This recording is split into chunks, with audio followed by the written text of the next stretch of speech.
Hello বন্ধুরা, কেমন আছো তোমরা সবাই? আশা করছি সবাই খুব ভালো আছো আর আমিও ভীষণ ভালো আছি। Welcome back to my channel. আর আজকের ব্লগটা হলো আগের ব্লগটা সেকেন্ড পার্টটা, যেটা আমাদের নিমন্ত্রণ খেতে যাওয়ার পার্টটা। তো আগের পার্টটা আমি প্রথমের পার্টটার সাথে দিতে পারতাম, কিন্তু ব্লগটা অনেকটা বড় হয়ে যেত, তো তাই জন্য দিতে পারিনি। আর এইটা হলো আমার সেকেন্ড পার্টটা। আমরা সবাই না যাবো নিমন্ত্রণ খেতে। এখন তোমাদের তো বলেইছি যে বিপত্তারিণী পুজোর। তার আগে দেখায় চলো সকালে মা কি রান্না করেছিল। মা আজকে সকালে রান্না করেছিল, এই লাইটটার যা প্রবলেম এখন। তো মা আজকে সকালে রান্না করেছিল এই আলু, ডিম আর সয়াবিন দিয়ে তরকারি সকালবেলাটা। আর করেছিল ভাত, আর কিছু করেনি তেমন, যেহেতু রাতে কোনো খাওয়া দাওয়া নেই, রাতে কোনো রান্নাবান্না নেই, তাই এক তরকারি ভাত করে রেখে দিয়েছিল। আর এইখানে যে জোজো শুয়ে রয়েছে, আর ইনি হলেন নিউ মেম্বার। তো ওর সাথে তোমাদের আলাপ করানো হয়নি। এর আগে জেরি যে ছিল তার সাথেও তোমাদের খুব একটা যে ভালো মতো আলাপ হয়েছে সেটাও না। ওকে নিয়ে আমি কোনো ব্লগ দিতে পারিনি আলাদা করে। তো খুবই অল্প দিনের ছিল আমাদের কাছে, কারণ ওর একটু প্রবলেম হয়েছিল। তো ওর ফিট অ্যাটাক হয়েছিল। তো ও মিনিমাম আমাদের বাড়িতে মানে 1 মাসও ছিল না বলতে পারো, ওরকম। তাই জন্য আর ওকে নিয়ে কোনো ভিডিও বানাতে পারিনি, তোমাদের সাথে শেয়ার করতে পারিনি। কিন্তু হ্যাঁ, আমার ছোট ছোট শর্টসে ও আছে, ওকে আমি তোমাদের দেখিয়েছি। ওকে দেখতে খুবই সুন্দর ছিল, হোয়াইট কালারের ল্যাব ছিল। তো ও এখন ওর কালারটা হচ্ছে গোল্ডেন।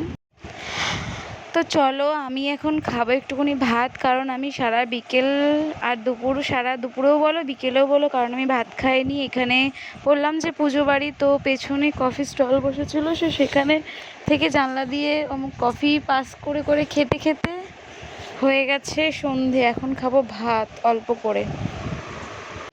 আসলে মেন প্রবলেমটা হচ্ছে কফি খেয়ে, তো কফি খেয়ে নিয়েছিলাম, তো তাই আর ভাতের খিদেটা আমার একদমই মরে গেছিলো। আর খেয়েছিলাম অল্প করে থামস আপ।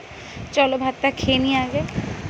তো চলো আমার খাওয়া হয়ে গেছে। আর এখানে মাম ঘুমাতে ঘুমাতে আমি চুড়িদারটা পরে নিই, কারণ আমার বান্ধবীর আজকে একটু বার্থডে আছে। আজকে অল্প করে ছোট্ট মতো একটু সেলিব্রেশন করব ওর বার্থডে।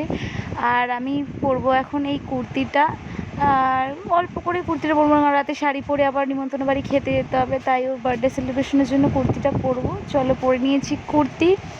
এখন ওরা গেছে তোমার কেক, স্প্রে, স্পার্কেল এগুলো সব আনতে। তো চলো এনে তোমাদের ব্লগটা দেখাই। ব্লগটা কিন্তু পুরোটা দেখো সবাই। আর আমার বান্ধবীর আর তোমাদের দাদাভাইয়ের বার্থডে পুরো একদিন আগে পড়ে ওদের বার্থডে। মানে তোমাদের দাদাভাইয়ের 12 তারিখ আর ওর 13 তারিখ, পুরো একদিন আগে পড়ে, কিন্তু সাল আলাদা। সাল ও হয়েছে 3-এ আর ও হয়েছে 1-এ। আর এই যে চলে এসছে ও রেডি হয়ে একটুখানি এসছে। ও তার আগে ঘরে বসে ভিডিও বানাচ্ছিল, রিলস বানাচ্ছিল, আর ও রেডি হয়ে এসছে। চলো কেকটা কাটিং করে নিই। এখানে সবাই এসছে। এটা হলো ছোটো মাসি আর ছোটো মাসির কোলে, আর এখানে 2 মাসির মেয়ে, সবাই আছে। তো সবাই মিলে ও কেকটা ফার্স্টে কাটিং করে নেবো, তারপরে ও আর এক জায়গায় যাবে কেক কাটিং করতে। আর কেক কাটিংয়ের সময় আমরা স্প্রে ওড়াতেই ভুলে গেছি, একদম স্প্রে দিইনি ওকে। আর এইখানে স্প্রে ঢাকনাটা খুলে পড়ে গেছিলো, তার জন্য স্প্রেটা আরোই ছড়ানো হয়নি। আর তারপরে এই যে এখানে ওকে স্প্রে দেওয়া হচ্ছে এখন। কেক কাটিংয়ের সময় কারো স্প্রের কথাটা মাথায় আসেনি। আর এই যে পুরো স্প্রে দিয়ে ভর্তি করে কেকের উপরে স্প্রে। আর আমার বিছানাটা তো দেখার মতো ছিল। আর এইখানে দেখো সবাইকে স্প্রে দিচ্ছে এখানে প্রতাপ। চলো কেক কাটিংয়ের পর্ব শেষ। এই যে সবাইকে, আমি একটু লিপস্টিক পরতে ভুলে গেছি, সরি। লিপস্টিকটা পরলে ভালো হতো। আসলে পরে আবার রেডি হবো, তো তখন অতটা মনে ছিল না যে লিপস্টিক পরিনি, তাড়াহুড়ো করে। আর ওরও যাওয়ার ছিল এক জায়গায়। চলো কেক কাটিং হয়ে গেছে, সবাইকে অল্প অল্প করে কেক দিয়ে দিই, এবার আমি রেডি হই। চলো রেডি হয়ে গেছি। আমি পরে নিয়েছি এই গোলাপি শাড়িটা, আর এখানে মাম ওর জেম্মার কোলে। আর তোমাদের পুরো গেটের ডেকোরেশনটা একবার দেখিয়ে দিচ্ছি। পুরোটা এরকম টুনি লাইট করা ছিল অল্প করে। আর এদিকটা মেন গেটটা এখন 2টো গেট হয়ে গেছে, ক্লাবের। আর এইটা হলো মেন গেটটা। এই ঝাড়বাতিগুলো ভেতরে ফটো তুলতে খুবই ফটোগুলো ভালো আসছিল, সবাই মনে তুলেছে ফটো। আর এই যে পুরো ডেকোরেশনটা খুবই সুন্দর লাগছিল। আর এইখানে আমি আমার ননদকে বলছিলাম যে সব কিছু খাওয়াটা হয়ে গেছে, স্টলে অনেক কিছু ছিল, পনির রেশমি কাবাব, আরও অনেক কিছু পকোড়া টোকোড়া, কফি, আইসক্রিম সব ছিল। আর এখানে মামের আইসক্রিম খাওয়ার যা চোট, কিচ্ছু খাচ্ছে না আইসক্রিম বাদে। আরও দাদাও এখানে ওকে কী সুন্দর আইসক্রিম খাচ্ছে। তারপরে চলে গেলাম এগুলো নিতে, স্টার্টারগুলো। প্রথমে আমি নিয়ে নিলাম, এইগুলো খেতে খুবই ভালো ছিল। আর এইগুলো খেয়েছিলাম আইসক্রিমটাও খেতে খুব ভালো ছিল। দুটো ফ্লেভার ছিল, তো খুবই ভালো ছিল। একটা ভ্যানিলা ছিল, একটা চকলেট ছিল, তো দুটোই ভালো ছিল ফ্লেভারগুলো। আর এখানে তুষার একটু আমার ভিডিও করে দিচ্ছিল, আর এখানে বৌদিও ভিডিও করছিল।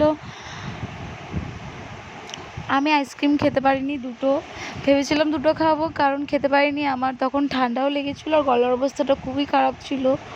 ভাবছিলাম যদি খাই ঠান্ডা যদি লেগে যায়। আর মামু এমন আইসক্রিম খাচ্ছে।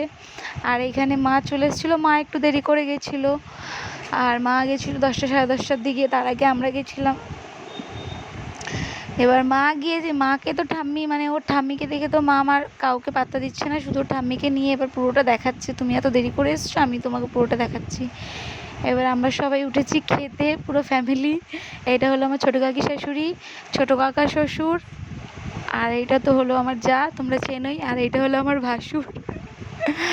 আমার ভিডিও দেখে সবাই হাসছে। আর এইখানে আমি একটু খেতে বসে ওদের পেছনে লাগছিলাম। আর আমার লজ্জায় আমি ভিডিও করছিলাম বলে ওরা দুজন মিলে টুপিটাকে এরম করে গার্ড দিয়ে খাচ্ছিল। এর আগে যে নাচের ভিডিও করে নিয়েছে সেগুলো কোনো ব্যাপার না, খেতে বসেছে এটা অনেক বড় ব্যাপার। আসলে সবাই খাওয়াটা দেখে নেবে না কতটা পরিমাণে খায়, তো খুব লজ্জা পাচ্ছিলো ভিডিও করছিলাম বলে। তো তাড়াতাড়ি আমাদেরকে দিয়ে দিল থালা। আর ওদের প্রত্যেক বছর মাটির থালায় মাটির গ্লাসে খাওয়া দাওয়া করানো হয়। এই যে মাটির থালা আর এই যে গ্লাস, এই মাটির থালা গ্লাসটা একটু নিয়ে গেলে বাড়িতে নিয়ে আসলে ভালো হতো, একটু পেন্ট করতে পারতাম। তো যাই হোক, এখন মাঝে খুব উঠেছিল, তোমরা অনেকেই দেখেছো যে মাটির থালা গ্লাসে পেন্টিং করাটা খুবই অপূর্ব লাগতো। আর ওপরে একটা করে এরকম কলাপাতা দিয়ে দিল, মানে খুবই অপূর্ব লাগতো দেখতে। মাটির থালা গ্লাসে যে ফেব্রিক দিয়ে যে পেন্টগুলো হতো। তো চলো কলাপাতা। আর মাম এখানে দেখো, মাম থালা তো নিয়েছে বড়, কিন্তু মামের থালা ফাঁকাই থাকবে পুরো ব্যাচটারদের, কারণ মাম তো কিচ্ছু খাবে না, ওকে ভুল করে থালাটা দিয়ে দিয়েছে। আর এখানে দিল টিস্যু পেপার, তারপরে দিয়ে দিল একটু স্যালাড, শসা, আর একটু শসা আমি পরে নিয়েছিলাম, কারণ 3টে শসা দিয়েছিল আমাকে। তারপরে দিল একটা একটা করে, যা নাম ভুলে গেছি, ভেজিটেবলস দিল একটা একটা করে। ভেজিটেবলসটা খেতে গরম, খুব ভালো লাগছিলো খেতে, গরমই ছিল। আর তার সাথে অল্প করে কাসুন্দি।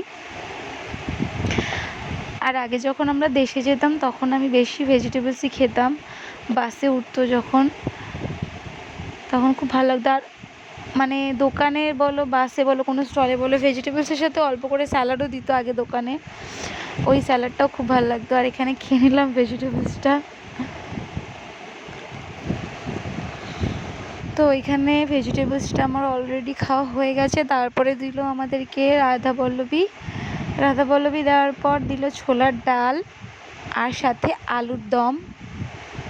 আমার ছোলার ডাল ফেভারিট, তাও আমি আলুর দমটা খেয়েছিলাম, ভালোই লাগছিলো, কিন্তু ছোলার ডালটা আমার ফেভারিট, তাই আমি আলুর দমটার দিকে অত নজর দিইনি। আর তার সাথে ছিল চিলি পনির, তো সেটা যখন দিতে এসেছিলাম ভিডিও করতে ভুলে গেছিলাম, তোমাদের দেখিয়ে দিই। এরম পনিরকে কোট করে চিলি পনির করা ছিল। আর ছিল আম, আমাকে একটাও আম দেয়নি, আমের চাটনি, মিষ্টি, পাঁপড়, আর এখানে একটা করে সন্দেশটা খুব সুন্দর ছিল। আর তোমার দাদাভাই গেছে জোজো আর চিনিকে নিয়ে বাইরে। তো আজকের ব্লগটা এইটুকুনি। ব্লগটা কেমন লাগলো অবশ্যই জানিও, ভালো লাগলে চ্যানেলটা সাবস্ক্রাইব করে দিলে, বেশি বেশি করে কমেন্টস করো। টাটা।